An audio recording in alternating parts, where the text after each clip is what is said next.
अंधी है क्या? तुझे दिखाई नहीं देता है? ये क्या कर...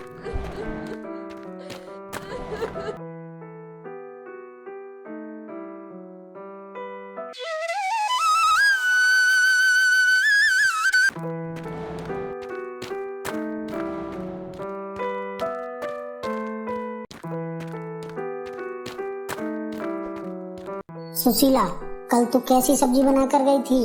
किसी भी बच्चे ने नहीं खाई। उसमें बहुत तेल दिखाई दे रहा था। नहीं मालकिन, सब्जी तो सही बनाई थी।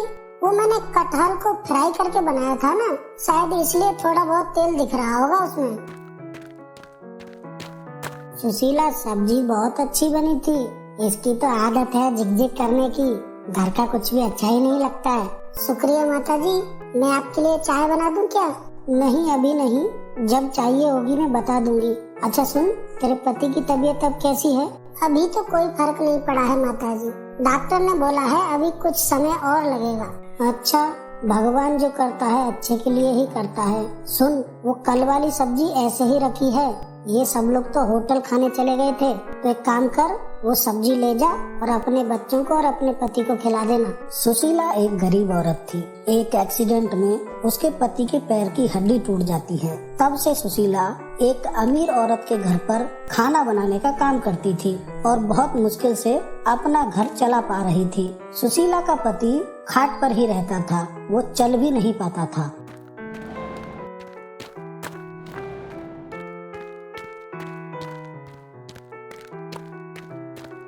मम्मी क्या लेकर आई हो? बहुत भूख लगी है, जल्दी से खाना दे दो। इसमें कटहल की सब्जी है, तुम्हें बहुत पसंद है ना कटहल? आज कटहल की सब्जी से रोटी खाना। इससे तो अच्छा होता उस एक्सीडेंट में मैं मर ही जाता तो अच्छा रहता। अब तो मैं तुम्हारे ऊपर एक बोझ बन गया हूँ। ऐसा क्यों बोल रहे हो? जब तक मैं हूँ मैं सब संभाल लूंगी। ऐसा कभी दोबारा मत कहना। मैं खाना बनाती हूँ, खाना खा लो। सुशीला, आज तू इतनी देर से क्यों आई है? मैं कब से नाश्ते के लिए बैठी हूँ। मालकिन, आज मैं अपने पति को पहले डॉक्टर के पास दवा दिलाने ले गई थी, इसलिए थोड़ा लेट हो गई। ध्यान से सुन, काम पर टाइम से आना पड़ेगा, नहीं तो मैं तुझे काम से निकाल दूंगी। बहू, जिसको भगवान ने पहले ही दुख दे रखा हो उसे और दुखी नहीं करते हैं। इस बेचारी का पति बहुत बीमार है। मम्मी, आप तो रहने ही दो। क्या लगती है ये आपकी? आप इसकी इतनी तरफदारी क्यों करती हो? मालकिन, मैं कल से बिल्कुल टाइम पर काम पर आ जाऊंगी।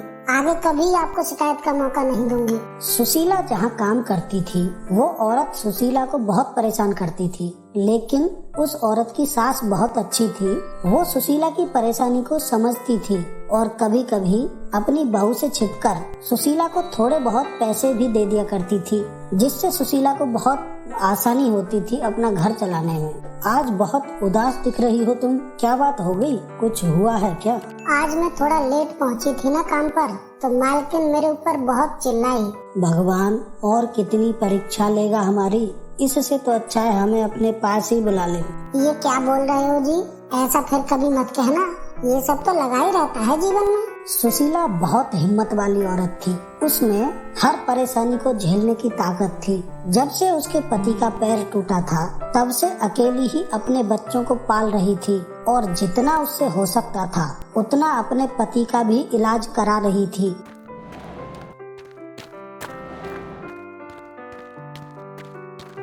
सुशीला, मेरे लिए मैंगो जूस बना दे और उसमें थोड़ा दूध मिला देना। अभी बना कर लाती हूँ मालकिन। माताजी, आपके लिए भी कुछ लेकर आऊँ?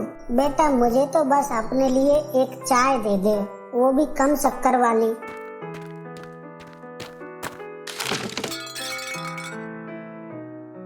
तू अंधी है क्या? तुझे दिखाई नहीं देता है? ये क्या कर दिया? कोई बात नहीं बहू, गलती किसी से भी हो सकती है। मम्मी, आप चुप रहो बस, आपने ही इसे सर पर चढ़ाया है। मालकिन, माफ कीजिए, मेरे हाथ से फिसल गया जूस का मग। तू किस किस चीज की माफी मांगेगी? उस दिन तूने 2 गिलास तोड़ दिए और आज ये। एक काम कर, कल से तू काम पर मत आना। बहू, इसका बुरा वक्त चल रहा है, ऐसे में इसे काम से मत निकाल और ऐसी काम वाली तुझे दूसरी नहीं मिलेगी। नहीं, अब इसका यहाँ पर कोई काम नहीं है। तूने इस महीने बस 5 दिन काम किया है। ये ले तेरे 5 दिन के पैसे और कल से काम पर आने की कोई जरूरत नहीं है। सुशीला रोते हुए वहाँ से चली आती है और आकर सारी बातें अपने पति को बताती है। सुशीला का पति भी सुनकर बहुत दुखी हो जाता है और मन ही मन अपने आप को कोसने लगता है। तभी वहाँ पर वो बूढ़ी औरत आती है जिसकी बहू ने सुशीला को काम से निकाला था। अरे माताजी, आप यहाँ कैसे? आइए बैठिए, मैं पानी लेकर आऊँ आपके लिए। नहीं, मुझे कुछ नहीं चाहिए बेटा। मैं मंदिर गई थी भगवान के दर्शन करने, लेकिन मेरा मन नहीं लगा वहाँ। मेरे मन में बहुत बेचैनी होने लगी, इसलिए मैं यहाँ चली आई। माताजी, आपकी तबीयत तो ठीक है ना? सुशीला, मेरी बहू ने जो आज तेरे साथ व्यवहार किया वो बहुत गलत है। मैं तेरे लिए कुछ लेकर आई हूँ बेटी। माताजी, मालकिन का कहना भी अपनी जगह ठीक है, गलती तो मेरी ही थी। सुशीला, ले ये 12,000 रुपए हैं, इनसे अपना कुछ काम धंधा खोल ले जिससे तेरे परिवार का पालन हो सके। नहीं माताजी, मैं ये पैसे नहीं ले सकती। अगर ये बात मालकिन को पता चल गई तो अच्छा नहीं होगा। ये पैसे मेरे खुद के हैं। सुन, तू एक काम कर, तू छोले भटूरे बहुत ही स्वादिष्ट बनाती है, तू अपने लिए इनसे एक छोले भटूरे का ठेला खोल ले। सुशीला उन पैसों से अपने लिए छोले भटूरे का सामान खरीद लेती है और अपने छोले भटूरे का ठेला खोल लेती है। ये किसका ठेला खुल गया यहाँ पर? लगता है नया खुला है। हाँ भैया, कल ही खुला है। बहुत ही अच्छे चटपटे छोले भटूरे बनाती है ये। कल मैंने खाए थे 1 प्लेट, मजा आ गया खा के। एक छोले भटूरे की प्लेट लगा दो और प्याज और हरी चटनी थोड़ी ज्यादा डाल देना। ठीक है भैया, अभी लगाती हूँ, बैठिए थोड़ा।